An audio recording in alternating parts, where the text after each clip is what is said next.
ॐ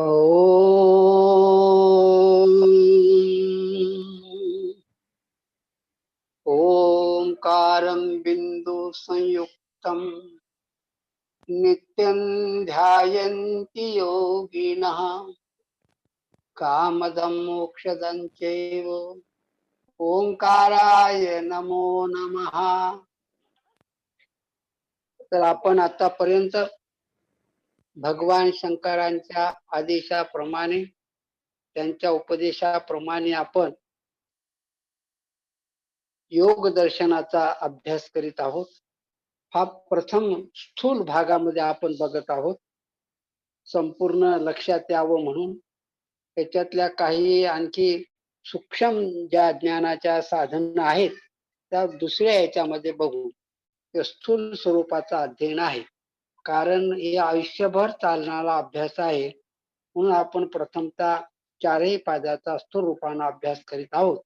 समाधी पादामध्ये 51 सूत्र आहेत, साधन पादामध्ये 55 आहेत, विभूती पादामध्ये 55 आहेत आणि आता जो कैवल्य पाद आहे याच्यात 34 सूत्र आहेत. तर कैवल्य पादाच्या प्रारंभी आपण लक्षात घेतलं पाहिजे की आपण या सूत्रांचा अभ्यास केला पाहिजे, योग सूत्रांचा, आणि त्याच्यात जर पाठ करता आलं तर चांगलं राहील. तर आज कैवल्य म्हणजे तुम्हाला आता समजायला हरकत नाही, केवल स्वरूप, प्रकृतीपासून भिन्न झालेला, प्रकृतीचा जो भाग आहे त्या सगळ्याच्या पासून वेगळा झालो असं ते म्हणतात. म्हणून आज केवल पाद जो आहे परमात्म्याच्या प्राप्तीची साधनेत यश प्राप्त झालेलं आहे. त्याचा पहिलं सूत्र जे आहे ते थोडं आपल्या जीवनाच्या संबंधित आपण बघितलं तर दिसते. काय आहे? जन्म औषधी मंत्र तपः समाधी दहा सिद्धया. जन्म, औषधी, मंत्र, तप आणि समाधी या 5 कारणाच्या मुळे योग्याला सिद्धी प्राप्त होते. आता त्या सिद्धी प्राप्त झाल्याच्या नंतर त्यांनी त्याच्यामध्ये जर गुंतून पडलं तर परमार्थ साधता येणार नाही. म्हणून ह्या गोष्टी साधू संत महात्म्यांनी त्याला अडथळा मानलेला आहे. तर आपण काय बघू लागलेले आहोत? आता जन्मापासून, जन्माचा म्हणजे जन्मापासून प्राप्त होणाऱ्या सिद्धी. आता आपण पुराणात ऐकलेल्या गोष्टी आहेत. बालपणात कपिल महर्षींना ज्ञान प्राप्त झालं, सांख्य दर्शनाचे जे आहेत ते आपण ऐकत. दुसरी गोष्ट कशी आहे, वायुपुत्र हनुमान जन्मल्याबरोबरच ते सूर्याच्या बिंबाला गिळण्यासाठी गेले. ही जन्मजात त्यांच्याकडे ती शक्ती होती, कारण पूर्व अनंत जन्मांचं त्यांची साधना ही फळाला आली, हे आपण बघतो. अशा अनेक गोष्टी असू शकतात. आता याच्यात आपल्या पाहण्यामध्ये बघा, जन्मतात काही प्राणी पोहायला लागतात. आता कुत्र्याच्या पिल्लाला तुम्ही टाकलं पाण्यात की ते लगेच पोहते, ही त्याला जन्मजात सिद्धी आहे. आपल्याला किती बलवान असो, जन्मल्याबरोबर लेकराला जर पाण्यात टाकलं तर त्याला पोहता येत नाही. आणखी एक दुसरी गोष्ट कशी आहे, ते आता उरले नाहीत. पूर्वी फाशी पारधी जे लोक होते किंवा जंगलात राहणारे जे होते लोक, यांच्या बायका जर बाळांत झाल्या की त्या लेकराला लगेच थंडगार पाण्यात बुडून बाहेर काढायच्या.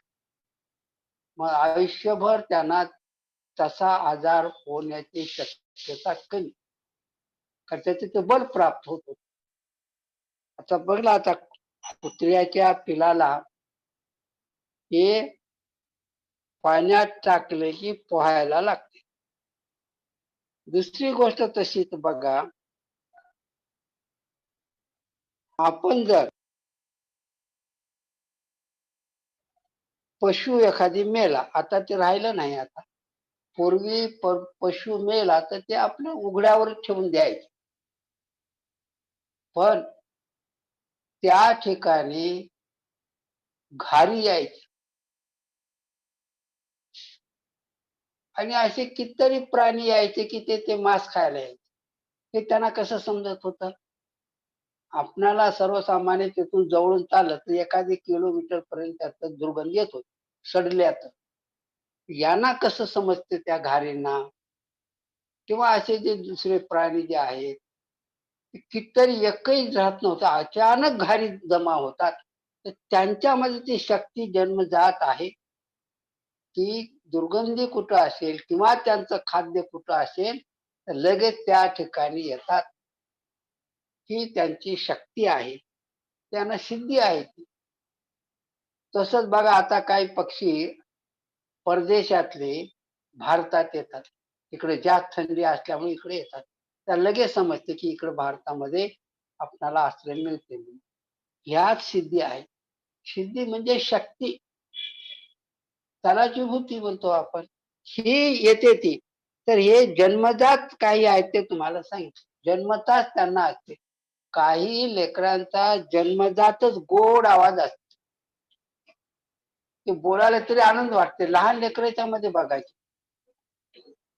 त्यांचा आवाज निसर्गानं दिलेला आपण त्याला म्हणतो. काय गोड आवाज आहे. माझ्या एका विद्यार्थिनीचा असा गोड आवाज होता, फारच गोड आवाज होता. तिने एखादं भजन म्हणू लागली की लोक थक्क होऊन ऐकायचे तिला. म्हणून ही जन्मजा शक्ती राहते एक. आता दुसरी सांगितली औषधी जा. औषधीमुळं तयार होणार बल, शक्ती, हे कशी आहे? आता बघतो, एखाद्या माणसाला कावीळ झाला, त्याचे पिवळे डोळे होतात, मग त्याला कुठलं तरी औषध दिलं की ते कमी होऊन जात. ती शक्ती त्याच्यात येते ना. औषधामध्ये अशी शक्ती आहे की ती आजारी माणसाचा आजार कमी करू शकते एक, आणि दुर्बल माणसाचं ते बल निर्माण करू शकते. त्याला बल तयार होते ना, येते त्याला आपोआप. हे जे आहे, ही ह्या शक्ती आहे, आपण त्याच्याकडे बघत नाही. म्हणून म्हटलेलं औषधी एक झाली. त्याच्या औषधीमुळे सिद्धी प्राप्त होतात, म्हणजे बल वाढतं ना. दुसरी गोष्ट बघा, मंत्रजा शक्ती. मंत्र शब्दाचा अर्थ नीट समजून घेतला पाहिजे. मननात जायते मंत्र. हा एखादा शब्द घेतला, एखादं काम घेतलं, त्याचं जर मनन केलं, पुन्हा पुन्हा पुन्हा जर त्याचा अभ्यास केला, चिंतन केलं, एक मानसिक प्रक्रिया आहे. त्याच्यामुळे सुद्धा हा निरंतर अभ्यास जर केला तर आपली भावना प्रबल होते. तसं आता समज आपल्याकडे कसा आहे, गायत्री मंत्राचा सारखा जर जप केला तर तुमच्या बुद्धीच्या मध्ये समजून घेण्याची क्षमता वाढते, चित्त शुद्ध होते, चांगले विचार तुमच्यामध्ये येतात. ही सिद्धीच आहे ना मंत्राच्या आधारे. जसं ओंकाराचा जप जर केला, गायत्रीचा जप अर्थाचे जर केला तर एक दिव्य ज्ञान तुम्हाला प्राप्त होऊ शकते. हे मंत्राचा अर्थ झाला. आता अनेक, आता तंत्र मार्गामध्ये तर खूप प्रकार आहेत, त्याच्यामध्ये काय काय होतात ते काही सांगता येत नाही. तसं ध्रुवाने जप केला, प्रल्हादाने जप केला, तर त्यांच्या त्यांच्या इच्छेनुसार परमात्म्याचं त्यांना दर्शन झालं. म्हणून म्हटलेलं आहे काही तपो मंत्र जा. त्याच्यानंतर आहे तपोजा. तप, तपानं निर्माण होणारी सिद्धी. यम नियमांचं तुम्ही पूर्ण जर निष्ठेनं पालन केलात, साधकाच्या मध्ये, शरीराच्या मध्ये, इंद्रियाच्या मध्ये एक अलौकिक शक्ती निर्माण होते. आणि त्या शक्तीच्यामुळे सर्वसामान्य माणसाला जे जमत नाही तो माणूस करतो. त्याला सिद्धी म्हणतो, त्याला चमत्कार म्हणतो. पण याचा उपयोग त्या योग्याने आपल्या कल्याणासाठी केला तर ठीक आहे, परंतु आपल्याला प्रसिद्धी मिळावी, आपल्याला लोक गुरु करावे, लोकांना चमत्कार दाखवावं. आता तुम्ही ऐकत आहे की खूप गोष्टी, किंवा लहानसं पातेलभर भात केला, एक पातेलभर वरण केलं, शेकडो लोक जेवले असं सांगतात. काही लोक सांगतात बाळगी महाराजांना पाण्याचं तूप केलं, पहिल्यांदा पाणी आणून टाकलं आणि पुन्हा सगळ्या लोकांना तूप पोळी खाऊ घातली. मग पुन्हा तुपाचे डबे गोदावरीमध्ये टाकले. अशा गोष्टी आपण ऐकतो. आता त्या खऱ्या खोट्या आता ज्याचं त्याला माहित, आपण काय सांगू शकतो. परंतु पुराणामध्ये अशा गोष्टी आहेत आणि साधू संतांच्या जीवनामध्ये असं घडलेलंही सांगतात. म्हणून सांगितलं असं जे आहे, हा प्रकार जो आहे साहेब, तपाच्यामुळं या गोष्टी होऊ शकतात. योग दर्शनामध्ये त्याचा उल्लेख केला की मंत्र, तपह आणि शेवटी समाधी, दाहा. समाधीमुळे समाधीमुळे काय सिद्धी प्राप्त होते. काय समाधीमध्ये काय प्राप्त होऊ शकते. तुम्ही एके ठिकाणी बसलात आणि त्या ठिकाणी काय चालू आहे दुसऱ्या ठिकाणी ते आपणाला समजू शकते. असं आपण खूप लोकांना, काही गोष्टी पुढे होणाऱ्या बसल्या ठिकाणी लोक सांगतात. एक शक्तीच आहे. हा, अनेकाला साधारण माणसं सुद्धा सांगतात. आता मी कालही त्याचा उल्लेख केला, की एखादी बाई गरोदर राहील 3 महिने 4 महिन्यात, आता ते तपासण्याचं निघालं. जुन्या काळात काय होतं, त्या बाईला उभा करायचं, बाई तुला मुलगी होते नक्की, काही नसं तुला मुलगाच होते नक्की. ते असे साधे साधे माणसं, फार ते विद्वान असतील असंही काही नसते, पण तो निसर्ग त्यांना तशी काहीतरी बुद्धी देते, ते सांगतात. आता माझ्या जीवनातली घटना सांगतो. म्हणजे मला आलेला अनुभव असा आहे की मी BA दुसऱ्या वर्षाला होतो आणि मी काही कारणाच्यामुळं मी परीक्षेचा एकही पेपर दिला नाही. ज्यावेळी दुसरा एक मनुष्य होता, त्याने ते दिला होता परीक्षा, पण त्याचा काही रिझल्ट आला नव्हता. त्याचे मार्क माझ्यावर आले म्हणा, तर मी काय काढलो नाही. मला माहित मी परीक्षा दिली, पण मला ते पुढच्या वर्गात जाता आलं. असं का घडतं.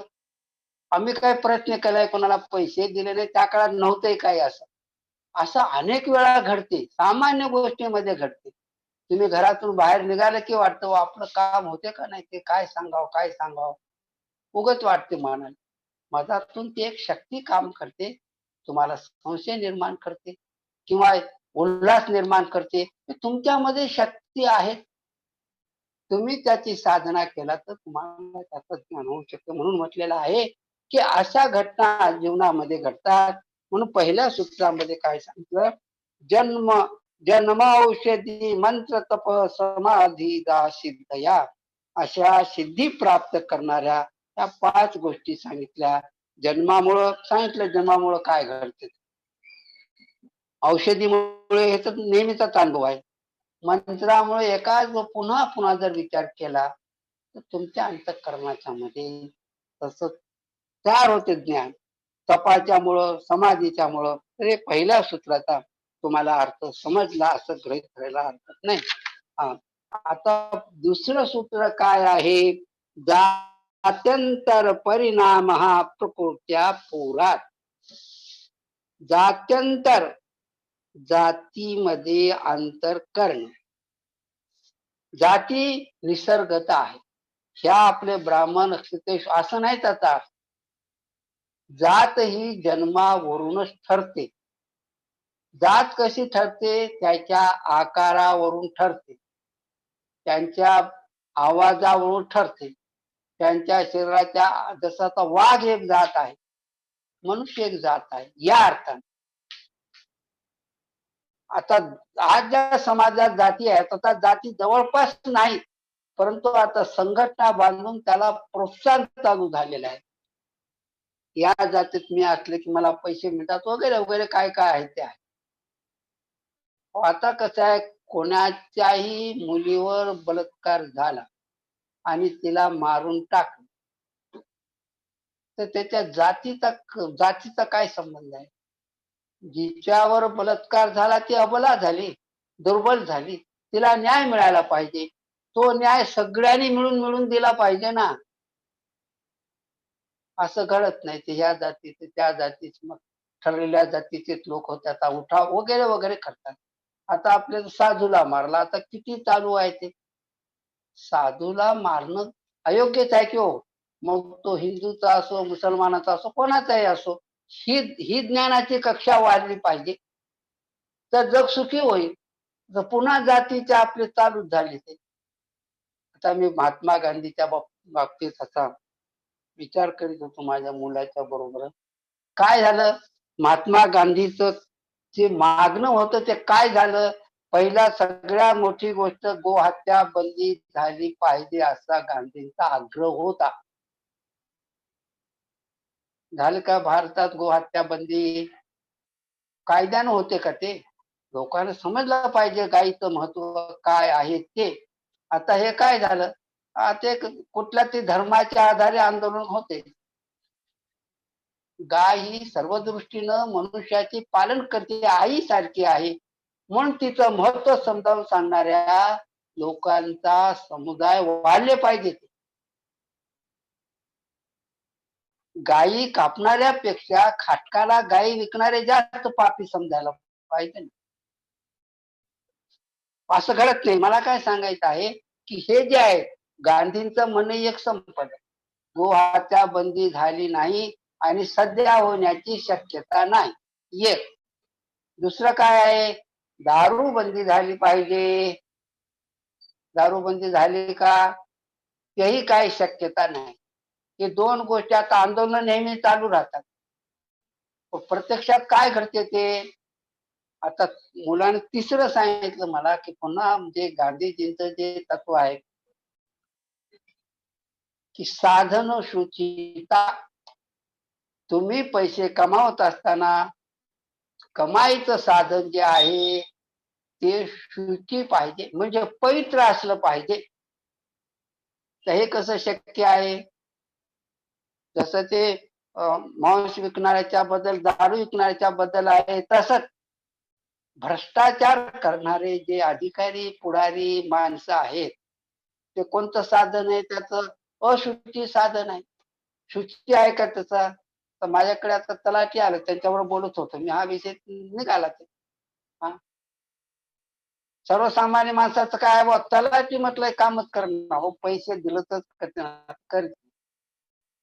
आता खूप कमी केले त्यांचे अधिकार, नाही तर कोणाच्या नावावर काय सातबारावर काही लिहून ठेवत होते. आता तसं जमत नाही ते. हा, कारण मालक पाहिजे का आपलं बदल करायचं असेल तर. ते आणखी खूप आहे, त्यांना जर करायचं म्हणताना आता ते करू शकतात कोणत्याही प्रकारे. मला काय म्हणायचं, साधन शुचिता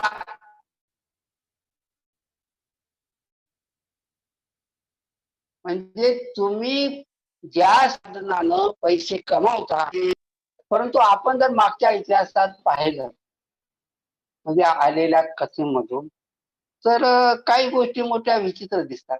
सदन कसा आहे सांगतो, नाही का? आणखी कुठला तरी खाटीक आहे, हा, की जो खाटकाचा धंदा करून परमेश्वराला प्राप्त करून घेऊ शकतो. का? खाटकाचा धंदा करतो पण तो खात नाही, दारू विकतो पण दारू पित नाही, असे लोक माझ्या पाहण्यात खूप आहेत. अत्यंत चांगली माणसं. ते जन्माजन्मानं आलेल्या म्हणजे जातीच्या याच्यामध्ये ते उद्योग करतात. साधन शुचिता आहे का आता? आणि साधन शुचिता होण्याची शक्यता तरी आहे का? आता कुठलंही शासनानं किंवा मोठ्या माणसानं काम सांगितलं की त्याच्या विरुद्ध ओरडायचं. जातीपातीचा धर्माचा संबंध आहे, पक्षाचा संबंध नाही. त्या माणसाचं खरं होऊ द्यायचं नाही. हा, नाही का? कोणतीही गोष्ट केली की त्याच्यावर पर्याय शोधून परस्परामध्ये कारण जनतेचं कल्याण नाही. आम्हाला जास्त मतं पडले पाहिजे, आपण निवडून आलो पाहिजे, अशी धारणा झाली. गांधीजी त्याच्या विरुद्ध होते. परंतु हे लक्षात येत नाही माणसाच्या. देशाचं भलं व्हावं असं कोणाला वाटायलंय आता? आता त्या वाळूचे चोर धरतात. अरे ग्रामपंचायत ताबा मिळवला पाहिजे, त्याला गावाला पाहिलं पाहिजे. परंतु ते लोक, पंचायतीचे लोक पैसे खातात म्हणून तहसीलकडे दिले. मग तहसीलदार काय करायला, मग त्यांचे लोक काय करायले, रात्री अपरात्री त्याच्यात ताफे जातात, त्याचे जाळून टाकतात. हे होते कसं? तुमचं काय करते शासन त्या बाबतीमध्ये? हा, कारण साधन शुचिता उरलेली नाही. अधिक पैसे कमावणं हे जे ध्येय समोर आलेलं आहे, त्याचा वाईट परिणाम आहे. कसेही करा, परंतु पैसे कमवा, मोठमोठे बंगले बांधा, कोणाच्या जमीन हडप करून घ्या, कोणाच्या दुकान हडप करून घ्या. ही जी आहे पैसे कमावण्याची साधन शुचिता नाही. गांधींचे तिसरं सूत्र आहे, साधन शुचिता पाहिजे. कोण पालन करते? आमच्या पाहण्यात आहे, दारू बंदीचे अधिकारी दारू पित होते, आता काही माहित नाही, त्या काळी पित गेले ते अधिकारी, आणि त्याच्यावर पैसे कमवायचे. हे साधन, मला काय सांगायचं आहे की तुम्हाला जर योग करायचा असेल तर साधन शुचिता पाहिजे ना. जे तुम्ही आसन टाकणार बसण्यासाठी, ते जर घाणेरडं असेल, त्याच्यात ढेकणं असतील, तर तुम्हाला कसा योग होईल? ते त्याच्यावर बसून तुम्ही समाज लावण्याचा प्रयत्न, बाहेर आरडाओरड चालू आहे, भांडणं मारामाऱ्या चालू आहे, तुम्हाला काही समाज प्राप्त होईल? तुमचा भोवतालचा परिसरही चांगला पाहिजे ना. मी काय सांगू लागलो, योगाच्या मध्ये दुसऱ्या सूत्रामध्ये काय सांगितलं, जात्यंतर परिणाम हा प्रकृत्या पुरा. जातीचा अंतर ही जात नाही, हा धर्म नाही. जगामध्ये धर्म अनेक नसतात, धर्म एकच असतो, अनेक धर्म नसतात. दुसऱ्याच्या दुःखाला पाहून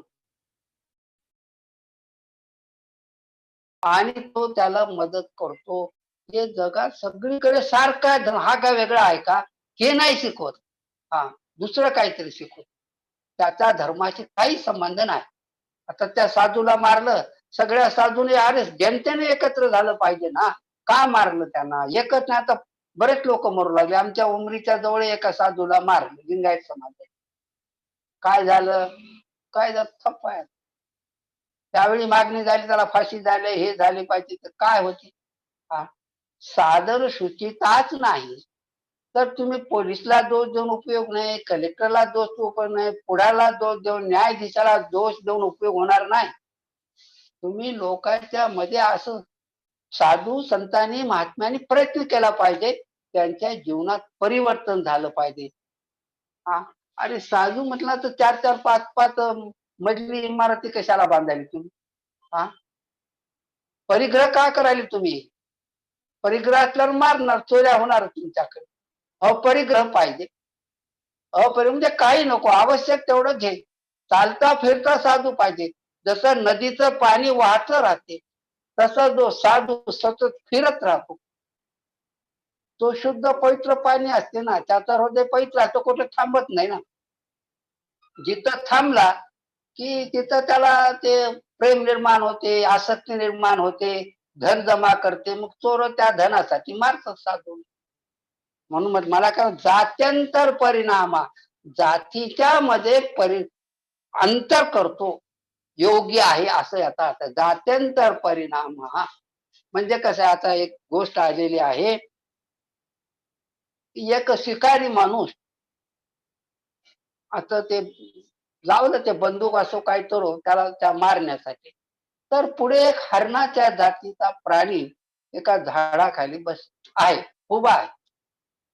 आता याला लक्ष ठेवून त्याला मारलं ते बंदुकीत,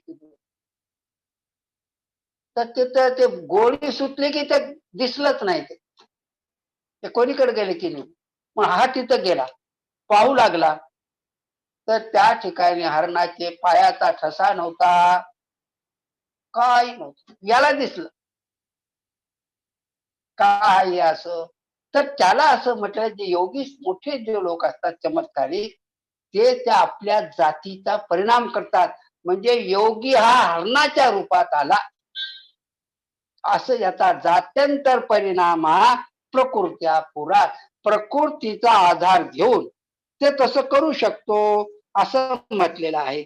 म्हणून म्हटलं काय आहे की ज्या उणिवा शरीरामध्ये असतात त्या योगाच्या आधाराने दुरुस्त करू शकतो. म्हणून इंद्रिय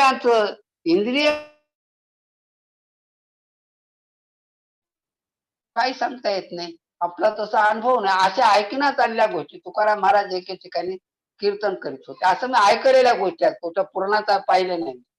सांगतात लोक. मग तुकाराम महाराज असं असं ते हातानं चोळलं काहीतरी. लोकांनी विचारलं, महाराज हे काय केलं तुम्ही असं? अरे म्हणजे आग लागली. त्या महाराजाच्या कीर्तनाच्या मध्ये आग लागली. ते आग मी विझवली. लोक म्हणले हे कसं शक्य आहे? मग त्याचा तपास काढत गेले तर ते म्हणले बरोबर आहे, इथं लागलं होतं म्हणजे या टेंटला आग. काय जे होतं त्या काळात. आता ही गोष्ट खरी खोटी काही पता लागेल. त्याच्यात काही समजत नाही. परंतु अशा गोष्टी हे काय तिथलं याला इथं दिसलं. ही सिद्धीच आहे ना. अंतर्दृष्टीनं त्यांना ते दिसलं. असं तुम्ही बघा किती लोक तरी अशा गोष्टी सांगतात की त्याला म्हटलेलं आहे प्रकृती तुम्हाला साथ देते. म्हणून आता सगळ्या देहाच्या मध्ये आपण जर पाहिलं तर काही ना काहीतरी उणिवा असतात. आता एखाद्या बहिऱ्या माणसाला काहीच ऐकू येईल आणि दुसऱ्या माणसाला ऐकू येते. व्यक्ती आहे याचं बहिऱ्याला काही दिसेना. असं असू शकते का? आता सगळं पिवळं दिसते. कोणाला रोग झाले, त्याला हळद्या रोग झाले, त्याला मग त्याला सगळी दुनिया पिवळी दिसते आणि ज्याला कावीळ नाही त्याला चांगलं दिसते. मग कावीळ झालेल्या माणसासारखं तर दुनिया नाही ना. आपणाला कावीळ झाला का तपासून घ्या. म्हणजे की तुम्ही दुनियेकडे बघत असताना राजकीय पुढाऱ्याला दोष देण्यात अर्थ निघत नाही. पण तुम्ही तुमच्या अंतःकरणाला बघा आणि तुम्ही लोकांना तसं कीर्तनकार तर खूप आहेत की हा हे काय सांग आपल्याला काय योग साधनेच्या द्वारे. योग साधना म्हणजे आज दिसते ते नाही, हे तर दिखावट आहे. असं काय करून दाखवा ना. आताच्या योगाने करून दाखव. दुष्ट माणसाच्या मनात काही परिवर्तन होते का बघा प्रयत्न करून. हेही शक्य होत नाही. कारण काय प्रभू रामचंद्राच्या जीवनामध्ये रावणाचा प्रवेश झाला तर रावणात बदल करता आला का हे तर समजा सोडून द्या. भगवान श्रीकृष्ण व्यास महर्षी असे लोक असणारे सुद्धा धृतराष्ट्राच्या मनामध्ये काही परिवर्तन करू शकले का? कारण हे असे असतात त्याच्यात परिवर्तनच होत नाही. माऊली म्हणतात एखाद्या वेळेस नरकाला सुगंध येईल हो, परंतु या दुष्ट प्रवृत्तीच्या माणसात बदल होत नाही. आता असे किती असतात? हे काही जास्त नसतात, हे फार कमी असतात. तुम्ही बघा की आज या पक्षात राहिले की काही याला मंत्री पद दुसऱ्या पक्षात जात. ती तर पुन्हा परत सो घरी आलो स्वगृही. हा काय सांगावं. पुन्हा जनता त्याला निवडूनही देते. पैसे घेतात निवडून देतात. हे मी का सांगू लागलो, योगाची दृष्टी प्राप्त झाल्याच्या नंतर तुम्ही समजून घेऊ शकता की समोर आलेला माणूस कोण्या प्रवृत्तीचा आहे. परंतु असे काही असतात की त्यांच्यात काही बदल होत नाही. तर सगळ्या दुनियाला महात्मा गांधी महात्मा दिसले, नथुराम गोडसेला दिसले का महात्मा? त्यांची दृष्टी तशी. त्यांचं काय होते मला ते दोष द्यायचा नाही. दृष्टी जी राहते जात्यंतर परिणाम जो विचारांची आहे ती समजली पाहिजे आपणाला. आपला आता समजा काय डॉक्टरकडे गेलात तुम्ही तर ते काही वेळेला सांगतात बुवा तुम्हाला मांसाहार जमते का? तुम्ही म्हणलं नाही मग दुसरं औषध सांगतात. काही असे असतात की तुम्हाला अंडे खाल्ल्याशिवाय तुमची बिमारी कमीच होत. आता थोडा बदल झालाय. हा म्हणून आता जसं आता डॉक्टर काबदे साहेबांकडे आम्ही जात होतो. साहेब डॉक्टर की करत होते तेव्हा, आता काही त्यांनी करत नाही. हा त्यांनी आयुष्यामध्ये मांसाहार केलं असं ते म्हणाले. साधी गोष्ट आहे का? तुम्हाला खरं वाटतं का बघा. आता साहेब आहेतच ते आता साहेब. हे का मी सांगतो की हे सिद्धी आहे. त्यांना कुठेतरी परिणाम झाला चांगल्या लोकांचा आणि त्यापासून ते परावृत्त झाले. कारण स्वामी विवेकानंदाविषयी असं बोलतात लोक, त्याने मांस खाल्लं, मग त्यानं मांस तुला खायचं खाय की, मग त्यांचं नाव कशाला घ्यायला, असं म्हणतात नाही बघा. ही जी दृष्टी जी आहे ही अशाच प्रकारे काही माणसं वाघासारखे राहतात. त्याचा वाघच प्रवेश केला त्याच्यामध्ये, म्हणजे वाघासारखा माणूस आहे हो. हे काय हो, मेंढीसारखा आहे, काही पळून जाते, काय संकट दिसलं की.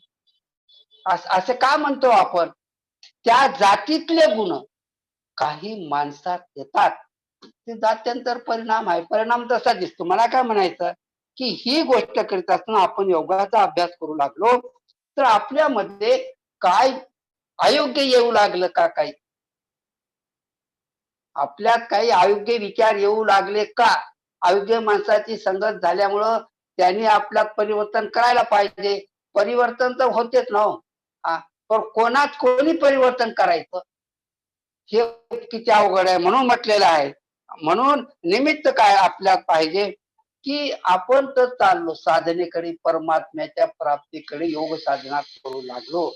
परंतु हे करीत असताना जे आपणाला अडथळे येतात, ते अडथळे आपल्याला समजलं पाहिजे. आता ते पुढे खूप मोठं आहे. म्हणून तिसरं सूत्र काय आहे, जात्यंतर परिणाम समजलं ना, प्रकृती अपुरा. प्रकृती तुम्हाला ते पूर्ण करून होऊ शकते. काही गोष्टी दिसतात, काही तर तुम्हाला सांगितलं जन्मताच पोहायला आपल्या माणसाला येत, परंतु त्या कुत्र्याला येते, मांजराला येते, असं येते. काही गुन्हा अत्यंत गोड आवाजाचे निसर्गतात. किती मेहनत करू, काही लोकांना आयुष्यात काही मला आवाज येत नाही. ही त्याची ती शक्ती आहे, ती जन्मजात शक्ती आहे. ती तुमची पुण्याई असेल त्याप्रमाणे घडते.